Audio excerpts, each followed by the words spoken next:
Hello, welcome back to my channel. This is me Nasima Azam. ഞങ്ങൾ ഈ ട്രോളിക്ക് വേണ്ടി ഞങ്ങൾ ഇവിടെ വെയിറ്റ് ചെയ്തുകൊണ്ടിരിക്കുകയാണ്. അപ്പോൾ ഞങ്ങൾ വെക്കേഷനിൽ ഞങ്ങൾ നാട്ടിൽ പോകാനാണ് പ്ലാന്.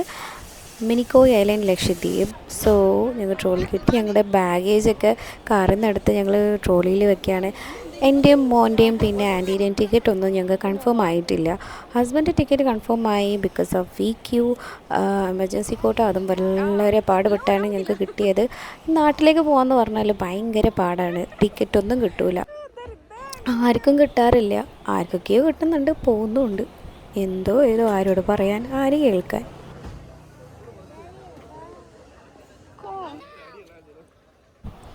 എന്നിട്ട് കൺഫേം ടിക്കറ്റ് ആൾക്കാർ ടൈമിന് മുമ്പായിട്ട് തന്നെ അവിടെ സീലടിക്കേണ്ടി വരും. അതുകൊണ്ട് ഹസ്ബൻഡ് ഇപ്പോൾ കയറുകയാണ്. ഇനി ഞങ്ങളിവിടെ വെയിറ്റ് ചെയ്യണം. 9 മണിക്ക് വന്നാണ്. ഫൈനലി ഞങ്ങളുടെ ടിക്കറ്റ് കൺഫേമായി. ഇപ്പം ടൈം ഞങ്ങൾക്ക് 2:30 ആയിട്ടുണ്ട്. രാവിലെ വന്നവരാണ്. എന്ത് ചെയ്യാനാ, വെയിറ്റിംഗ് ലിസ്റ്റിലുള്ള എല്ലാവരും ടിക്കറ്റ് ഒരുമിച്ചായിരുന്നു കൺഫേം ആക്കിയത്. സോ ഞങ്ങളിപ്പം സീലടിക്കാനായിട്ട് വെയിറ്റിങ്ങിലാണ്.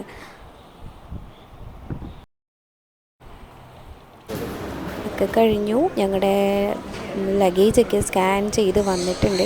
എന്നിട്ട് അത് ട്രക്കിലേക്ക് കയറ്റിക്കൊണ്ടിരിക്കുകയാണ്. എന്നിട്ട് ഞങ്ങൾ ബസ്സിൽ കയറി. ഓൾമോസ്റ്റ് എല്ലാ സ്കാനിങ്ങും കഴിഞ്ഞിട്ടുണ്ട്. എന്നിട്ട് ഇവിടെ നിന്ന് ഞങ്ങൾ പോകുന്നത് എറണാകുളം വാർഫിലേക്കാണ്. ആ കാണുന്ന CRPF പേഴ്സണും ഈ ബസ്സിൽ ഞങ്ങളുടെ ഒപ്പം ഉണ്ടാവും. ഈ ഗേറ്റ് കടക്കും വരെ, ഈ സ്കാനിങ് സെൻറ്ററിലെ ഗേറ്റ് കടക്കുന്നത് വരെ ആൾ ഞങ്ങളുടെ ഈ ബസ്സിലുണ്ടാവും. അത് കഴിഞ്ഞാൽ ആൾ അവിടെ നിന്ന് ഇറങ്ങും. പിന്നെ നമ്മളായിരിക്കും പോകുന്നത്. ബസ്സെടുത്തു. അപ്പോൾ ഞങ്ങൾ പോയിക്കൊണ്ടിരിക്കുകയാണ്. ഈ കാണുന്നതാണ് അവരുടെ റെസ്റ്റ് റൂം. സോ ഇതാണ് ഗേറ്റ്. അപ്പോൾ ഈ ഗേറ്റ് നമ്മൾ കടന്നു. എന്നിട്ട് ആളിപ്പം അവിടെ നിന്ന് ഇറങ്ങും. ഇറങ്ങിയിട്ട് ആയിരിക്കും നമ്മളിനി പോകുന്നത്. സോ ഞങ്ങളിപ്പോൾ എറണാകുളം വാർഫിലേക്കാണ് പോയിക്കൊണ്ടിരിക്കുന്നത്. അതെ, ഞങ്ങളുടെ വാർഫ് എത്തി. എപ്പോഴൊക്കെ വരുന്നു അപ്പോഴൊക്കെ ഇവിടെ നിന്ന് പാസ് എടുക്കണം. പാസ് എടുത്താൽ മാത്രമായിരിക്കും ഇവിടെ നിന്ന് കടത്തി വിടുക. Just because of security reasons. അപ്പോൾ ഞങ്ങൾ വാർഫ് കടന്നിരിക്കുന്നു.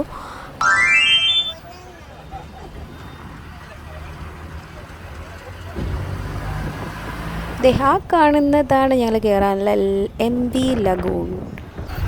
സോ ഇതാണ് ഞങ്ങളുടെ കപ്പൽ MV ലഗൂൺസ്. അപ്പം ഞങ്ങളിപ്പോൾ ഈ ഏണി കയറിയിട്ടാണ് കപ്പലിലേക്ക് കയറാൻ പോകുന്നത്.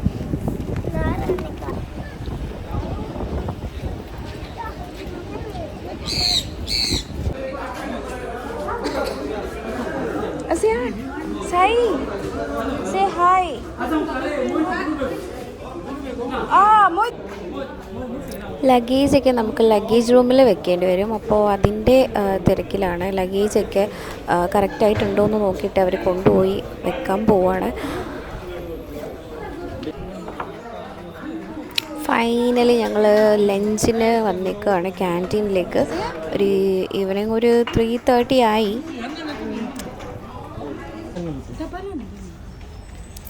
ഇതാണ് സൈഹ മോളുടെ ഫസ്റ്റ് ജേണിയാണ്. ജസ്റ്റ് വീക്സേ ആയിട്ടുള്ളൂ.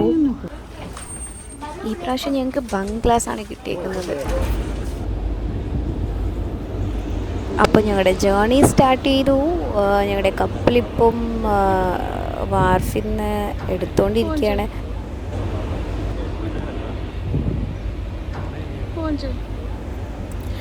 പണ്ടൊക്കെ ഹാർബറിൽ നിന്ന് ഷിപ്പ് മൂവ് ചെയ്യുമ്പം ടഗ് ബോട്ടിൻ്റെയൊക്കെ സഹായം വേണ്ടി വരാറുണ്ടല്ലേ. പക്ഷേ ഇപ്പോഴൊന്നും അതിൻ്റെ ആവശ്യമൊന്നും വരാറില്ല. അതേ കണ്ടോ, സൈഡിലിരിക്കുന്ന ഈ പ്രൊപ്പല്ലേഴ്സ് യൂസ് ചെയ്തിട്ടാണ് ഈ ഷിപ്സ് സൈഡിലേക്ക് മൂവ് ചെയ്യിക്കുന്നത്. ഫെറും സെൽഫ് ഹാൻഡഡായിട്ട് വിത്ത് അഡ്വാൻസ്ഡ് ടെക്നോളജി. എന്നിട്ട് ഈ കപ്പലിലെ ഓവറോൾ ലെങ്ത്ത് 98 മീറ്ററും പിന്നെ ബീം 17 മീറ്റർ, അതായത് ഈ കപ്പലിൻ്റെ ഏറ്റവും വീതിയുള്ള പാർട്ട് 17 മീറ്ററാണ്. പിന്നെ gross tonnage 5938 GT. Gross tonnage എന്ന് വെച്ചാൽ കപ്പലിൻ്റെ ഉള്ളിൽ മുഴുവൻ സ്പേസ്, അതായത് എല്ലാം ഇൻക്ലൂഡഡ്, ക്യാബിൻ, എൻജിൻ റൂം ഒക്കെ. ഡെഡ് വെയ്റ്റ് ടണേജ് വരുന്നത് 1179.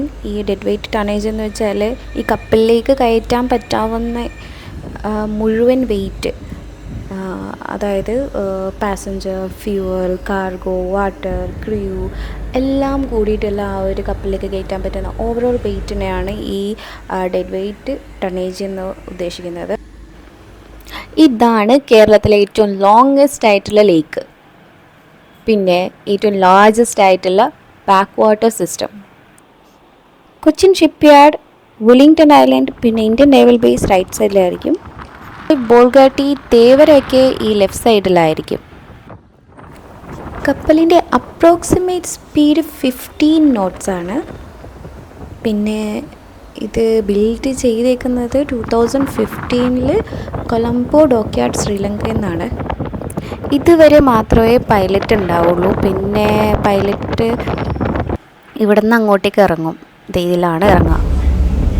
ഇപ്പം ഞങ്ങൾ ഒത്തിരി ദൂരം വന്നു കഴിഞ്ഞു. ഇപ്പോഴും ചെറുതായിട്ട് കാണാൻ പറ്റും. ഇനിയിപ്പോൾ കുറച്ച് കഴിയുമ്പോഴത്തേക്കും റേഞ്ച് കാര്യങ്ങളൊക്കെ പോവും, പിന്നെ നമുക്ക് കോണ്ടാക്ട് ചെയ്യാനൊന്നും പറ്റില്ല. പിന്നെ രാവിലെ ആയിരിക്കും പിന്നെ നമുക്ക് റേഞ്ച് കിട്ടുമ്പോഴായിരിക്കും നമുക്ക് വിളിക്കാൻ പറ്റുക. ഇങ്ങനത്തെ കുറേ ഷിപ്സൊക്കെയും കാർഗോ ഷിപ്സൊക്കെയും കാണാൻ പറ്റും, കാരണം ഇത് മെയിൻ റൂട്ടാണല്ലോ. ഇനി ഞങ്ങൾ ബങ്ക് ക്ലാസ്സിലേക്ക് പൊയ്ക്കൊണ്ടിരിക്കുകയാണ്. ഇനി ഏറ്റവും താഴെ വരെ പോകണം. ഞങ്ങൾ ഏറ്റവും പൊക്കത്തായിരുന്നു ഇപ്പോൾ നിർണയിച്ചത്, ഇനിയിപ്പോൾ താഴെ പോകണം. സാധാരണ ഞങ്ങൾ ഫസ്റ്റ് ക്ലാസ്സോ സെക്കൻഡ് ക്ലാസ്സോ ക്യാബിനിലൊക്കെയാണ് ട്രാവൽ ചെയ്യാറ്. പക്ഷേ ഇപ്പോൾ ഞങ്ങൾക്ക് ടിക്കറ്റ് കിട്ടിയില്ല, അത്രയും ടൈറ്റാണ്. ഞങ്ങൾ 2-3 ഷിപ്സ് ഞങ്ങൾ ഡ്രോപ്പ് ചെയ്തു. ഈ പ്രാവശ്യം കിട്ടിയില്ലെങ്കിൽ ഞങ്ങൾ പോകുന്നില്ല എന്ന് വിചാരിച്ചതായിരുന്നു. പിന്നെ അപ്പോഴത്തേക്ക് ഞങ്ങൾക്ക് മെഡിക്കൽ കോട്ടയിലും ഇതിലും കിട്ടി. മോന് എന്തായാലും വെക്കേഷൻ അവിടെ പോകണം എന്ന് പറഞ്ഞുകൊണ്ടാണ് ഞങ്ങൾ ഇത്രയും കഷ്ടപ്പെട്ട് ഞങ്ങൾ കയറിയിരിക്കുന്നത്. Way to second class cabin. പിന്നെ ഇവിടെയാണ് ഫസ്റ്റ് ക്ലാസ് ക്യാബിൻ ഉണ്ടാവുക. പിന്നെ ഏറ്റവും താഴെയാണ് ബങ്ക് ക്ലാസ് ഉണ്ടാവുന്നത്.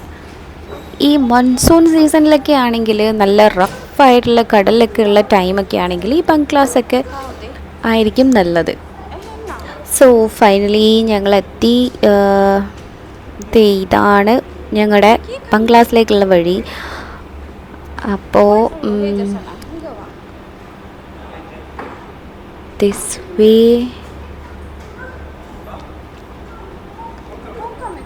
ഇതാണ് ഞങ്ങളുടെ ബങ്ക് ക്ലാസ്. ബെഡ് കണ്ടെത്താൻ വലിയ പാടൊന്നും ഉണ്ടാവില്ല. ആദ്യമൊക്കെ ഫസ്റ്റ് ടൈം കണ്ടെത്താൻ ഇച്ചിരി പാടാണ്. പിന്നെ ഞങ്ങളുടെ ഡിന്നർ ടൈമായി. വലിയ സ്പെഷ്യലൊന്നും ഇല്ല, മീൻകറിയും ചോറും ഒരു വാട്ടർമെലൺ പീസും പിന്നെ ഒരു വാട്ടർ ബോട്ടിൽ ഞങ്ങൾ വാങ്ങി അവിടെ നിന്ന്. പണ്ടത്തെ ടിപ്പു സുൽത്താൻ ബാഡ്സിമയിലൊക്കെ കിട്ടിക്കൊണ്ടിരുന്ന ആ ഫുഡിൻ്റെ ടേസ്റ്റൊന്നും ഇപ്പോഴത്തെ ഷിപ്സിലൊന്നും കിട്ടാറില്ല. അതിലെ ആ ഒരു ബ്രേക്ക്ഫാസ്റ്റ് സ്കിപ്പ് ചെയ്യാൻ ഒട്ടും പാടില്ല. അതിലെ ഫുഡാണ് ഫുഡ്. അതിപ്പോൾ ഇല്ല.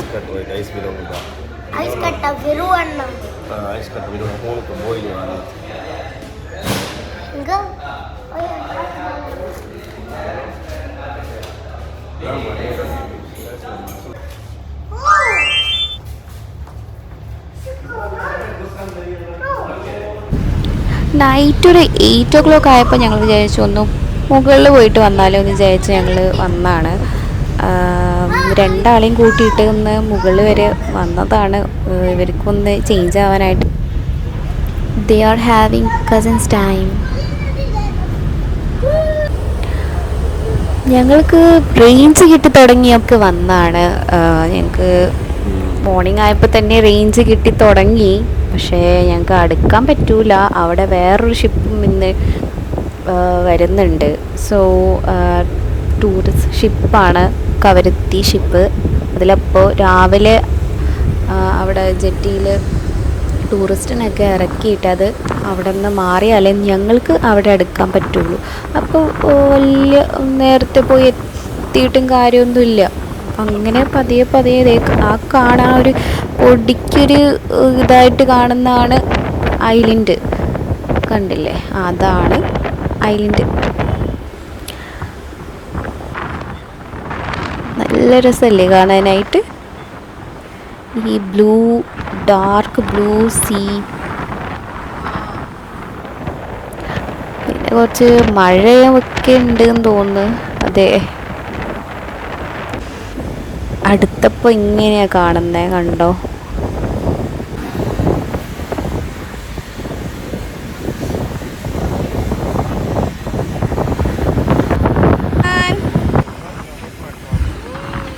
ഇതാ ആ കാണുന്നതാണ് കോടി. കോടിക്കൊല്ലു എന്ന് പറയും. ഏറ്റവും അറ്റമാണത്.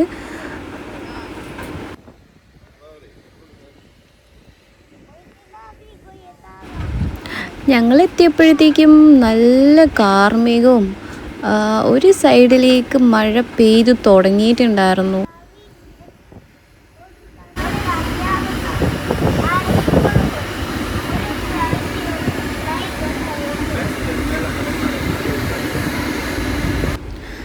ഇതാണ് MV കവരത്തി ഷിപ്പ്. ആ ഷിപ്പിലാണ് ഈ ടൂറിസ്റ്റൊക്കെ കൊണ്ടുവരുന്നത് സാധാരണ. പിന്നെ ലക്ഷദ്വീപിൽ ഏറ്റവും പാസഞ്ചേഴ്സ് കൂടുതൽ കയറ്റാൻ പറ്റുന്ന ഷിപ്പും അതാണ്. അപ്പോൾ അതിലാണെങ്കിൽ അടിപൊളിയാണ്, ഇതിലാണെങ്കിലും അടിപൊളിയാണ്.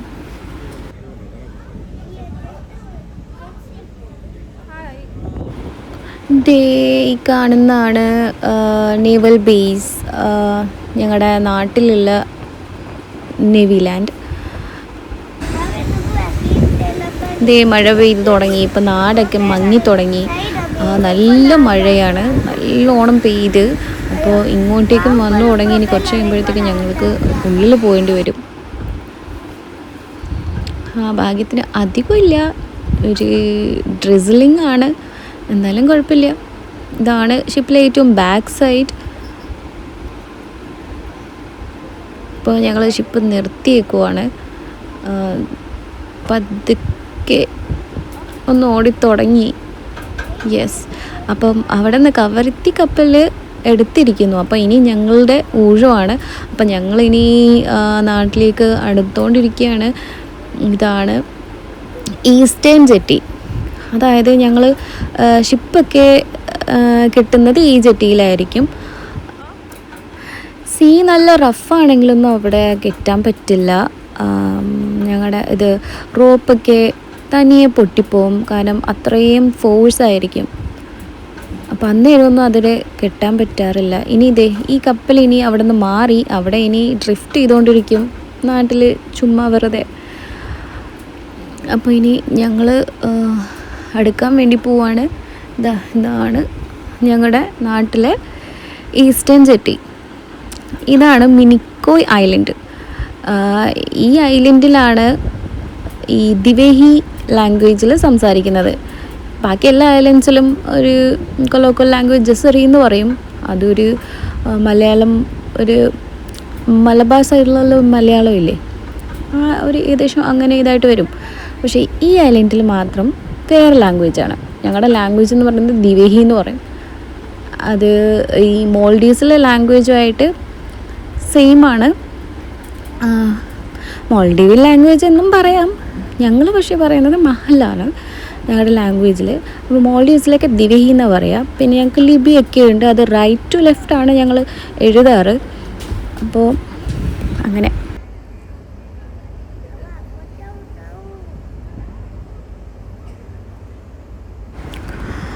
പിന്നെ ഞങ്ങൾ ഈ ദിവേഹി പഠിക്കുന്നത് ഇവിടുത്തെ സ്കൂളിലൊക്കെ 4th സ്റ്റാൻഡേർഡ് വരെ ലാംഗ്വേജ് ചൂസ് ചെയ്യാൻ മഹലും കൂടി ഉണ്ടാവും. അപ്പോൾ അതുകൊണ്ട് നമ്മൾ ബേസിക് സ്റ്റഡീസിൽ നമുക്ക് ആ ഒരു ലാംഗ്വേജും കൂടി കിട്ടുന്നുണ്ട്. പിന്നെ ഞങ്ങളുടെ ഫുഡ് കൾച്ചറും ഡിഫറെൻ്റാണ്. ഞങ്ങളുടെ എൻറ്റയർ കൾച്ചർ ഞങ്ങളുടെ ഡിഫറെൻ്റാണ്. ഞങ്ങളുടെ എന്താ പറയുക, ഡ്രസ്സിങ്ങും ഒക്കെ ഡിഫറെൻ്റാണ്. ഞങ്ങളുടെ ലാംഗ്വേജ് ഹിന്ദിയുമായിട്ട് നല്ല സിമിലറാണ്. അപ്പോൾ ഞങ്ങൾക്ക് മിക്ക എല്ലാവർക്കും ഹിന്ദി അറിയാം ഈ ഐലൻഡിലുള്ള മിനിക്കോയ് ഐലൻഡിൽ. അപ്പോൾ ഈ ഇന്ത്യയിൽ ഈ ലാംഗ്വേജ് സംസാരിക്കുന്ന ഈ സ്ഥലത്തുള്ള ആൾക്കാർ മാത്രമേ ഉള്ളൂ. പിന്നെ ഉള്ളത് മോൾഡീവ്സിലാണ്. പിന്നെ മോൾഡീവിൻ്റെ ആൾക്കാർക്ക് ഈ മിനിക്കോയ് എന്ന് പറയുന്നൊരു പ്രത്യേക തരം ഇഷ്ടമാണ് അവർക്ക്. കാരണം അവരുടെ ആ ഒരു ലാംഗ്വേജ് സംസാരിക്കുന്ന അവരുടെ ആ ഒരു കൺട്രിയിലല്ലാതെ വേറെ പുറത്തായിട്ടുള്ളത് ഈ ഞങ്ങൾ മാത്രമായതുകൊണ്ട് അവർക്ക് ഒരു പ്രത്യേകതരം ഇഷ്ടമാണ്. പിന്നെ ഇതാ കയറിപ്പോൾ കെട്ടിത്തുടങ്ങി. കയറ് വലിച്ചുകൊണ്ടിരിക്കുന്നത് ഹസ്ബൻഡ് നെഫ്യൂ ആണ്. അവൻ എല്ലാ സ്ഥലത്തും ഉണ്ടാവും. ഇങ്ങനത്തെ കാര്യങ്ങളിൽ അവന് ഭയങ്കര താല്പര്യമാണ്, ഇൻട്രസ്റ്റാണ്.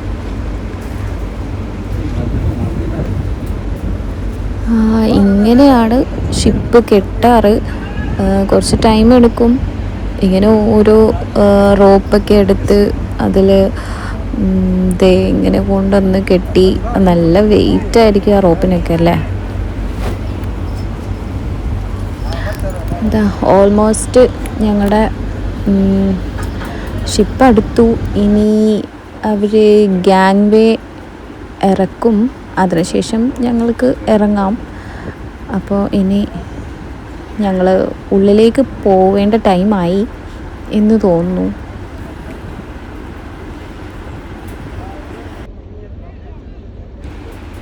ഇതാണ് ഗാങ് വേ. ആ ഗാങ് വേ ആയിരിക്കും ഇനി ഷിപ്പിലേക്ക് എടുത്തിടുക. അതിനുശേഷം ഞങ്ങൾക്ക് അതിലൂടെ ഇറങ്ങാം.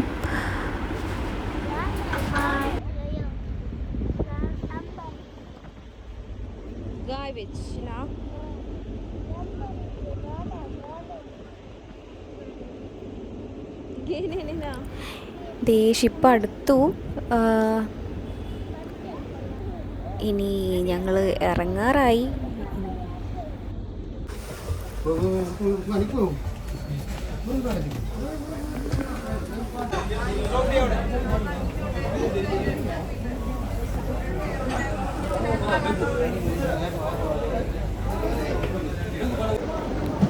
ഞങ്ങൾ ഇറങ്ങിക്കൊണ്ടിരിക്കുകയാണ്. ഇതേ കണ്ടോ, ഇത്രയും ഗ്യാപ്പ് ഉണ്ടാവും ഷിപ്പും ജെട്ടിയും തമ്മിൽ.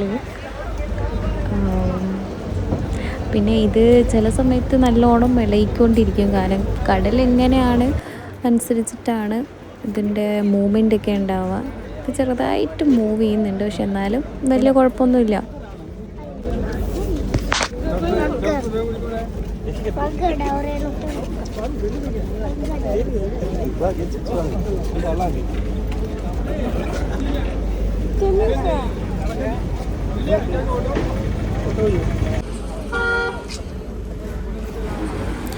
ഞങ്ങൾ ഓട്ടോയിൽ കയറി. അപ്പോൾ ഞങ്ങൾ വീട്ടിലേക്ക് പോയിക്കൊണ്ടിരിക്കുകയാണ്. ലഗേജ് ബാക്കിയുള്ളവർ ലഗേജ് എടുത്തുകൊണ്ട് വരും, കുറച്ച് കഴിയും. അപ്പോൾ അതുകൊണ്ട് ഞങ്ങൾ വീട്ടിലേക്ക് പോവാണ്. ഇവിടെ നിന്ന് ഞങ്ങൾ ഇവിടെ പോവുകയാണെങ്കിൽ വലിയ ദൂരമൊന്നും ഉണ്ടാവില്ല. ജസ്റ്റ് ഒരു 2-3 കിലോമീറ്റേഴ്സേ ഉണ്ടാവുള്ളൂ. ആകെ ഈ ഐലൻഡിൽ അങ്ങും ഇങ്ങും അറ്റം എത്താനായിട്ട് ലെങ്ത് ഒരു 11 കിലോമീറ്റേഴ്സേ ഉള്ളൂ. പിന്നെ വീതിയാണെങ്കിൽ 4 കിലോമീറ്റർ. അപ്പോൾ ഒന്ന് ആലോചിച്ച് നോക്കിക്കോളൂ എത്രത്തോളം ഉണ്ടാവുമെന്ന്. ജസ്റ്റ് കുറഞ്ഞതേ ഉണ്ടാവുള്ളൂ. ഇതാണ് ഇവിടുത്തെ ബീച്ച് റോഡ് എന്ന് പറയുന്നത്. അടിപൊളിയാണ്. ഈവനിങ് ഒക്കെ ഇവിടെ വന്നിട്ട് ഇരിക്കാനും ഇവിടെ ഒരു ജസ്റ്റ് ചുമ്മാ റൈഡ് ചെയ്യാനും നല്ല രസമാണ്.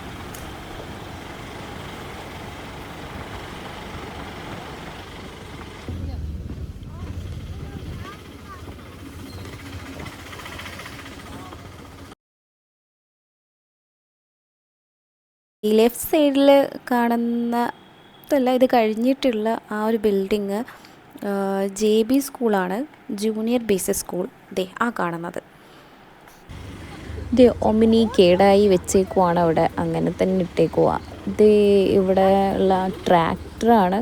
നല്ല ഹെവി ലോഡൊക്കെ അതിലൊക്കെ ആയിരിക്കും ഇറക്കുക.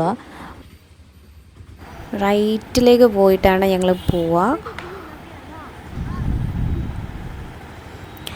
ഇതാണ് ഫസ്റ്റ് വില്ലേജ്, ബാഡ വില്ലേജ് എന്ന് പറയും. ഈ വില്ലേജിലാണ് എൻ്റെ വീടുള്ളത്. ഇവിടെ ഒരു കുറേ വില്ലേജ് ആയിട്ടാണ് ഡിവൈഡ് ചെയ്തേക്കുന്നത്. പണ്ടത്തെ ആ ഒരു കൾച്ചർ അതങ്ങനെ തന്നെ കൊണ്ടുപോകുന്നു. അതെ, പോയതാണ് എൻ്റെ ഉപ്പക്ക് കണ്ടില്ല. കപ്പൽ വരുന്നത് നോക്കാനായിട്ട് ബീച്ചിലേക്ക് പോയി വരികയാണ്.